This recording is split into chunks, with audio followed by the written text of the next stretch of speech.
Now turning to an issue that's affecting more and more families in Australia. This is becoming incredibly common as the challenges facing children with autism are becoming better known and understood. But those problems can be magnified when those children then become adults. A new centre is being launched in Canberra today to help with that transition. And to tell us all about it is Judy Brewer. She's the chair of the Autism Cooperation Research Centre. Judy, good morning. Great to see you.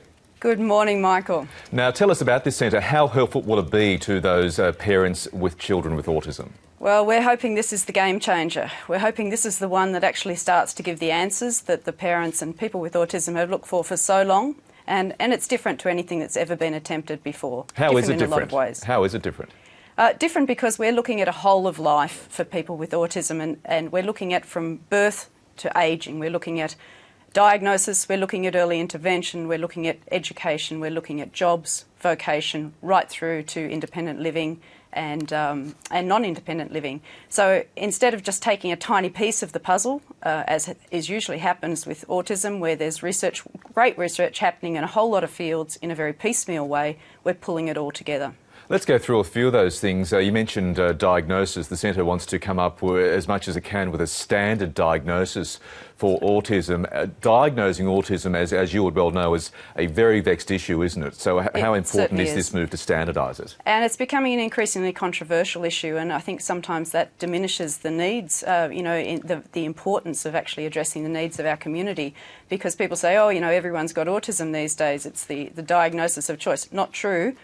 We actually do have a gold standard for diagnosis. We need to make sure that people are aware of that, and we need to educate our clinicians and our families as to what that diagnosis is. It will probably end up advancing, and we're looking at genetic factors, we're looking at behavioural factors, we're looking at how everything impacts in terms of neurological factors and comes together to actually get some better clarity around diagnosis.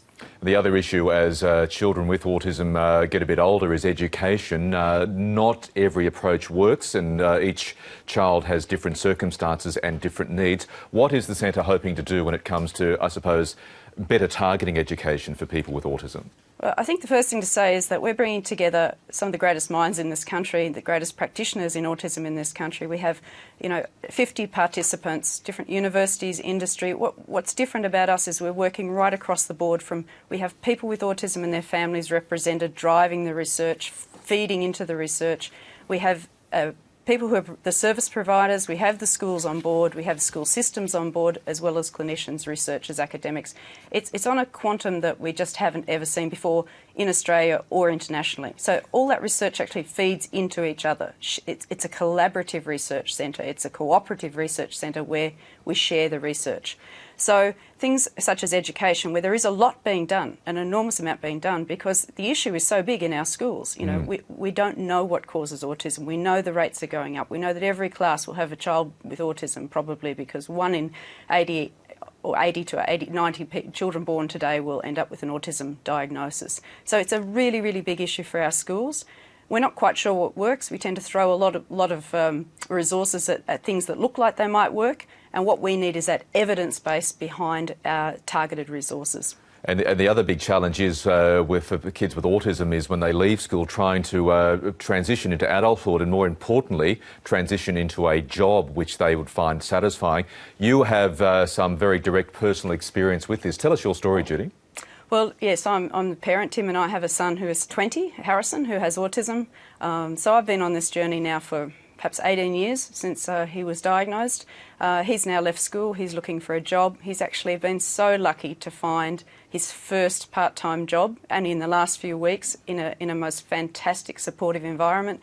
And he's working with some beautiful people in a school environment. Now, that didn't happen through the system. That happened because a few people reached out to him. What we need is actually a system that can pick up people like our son and all the other 20-year-olds, 18-year-olds, 30-year-olds, 40-year-olds who are quite capable of being in the workforce but have some acute issues related to their autism. So they need a flexible workforce. They perhaps won't work full-time, but they have some wonderful skills to bring. Judy Brewer, we wish you all the best with the centre. Thanks for coming on the show this morning and telling us all about it. Absolute pleasure, Michael. Thank you.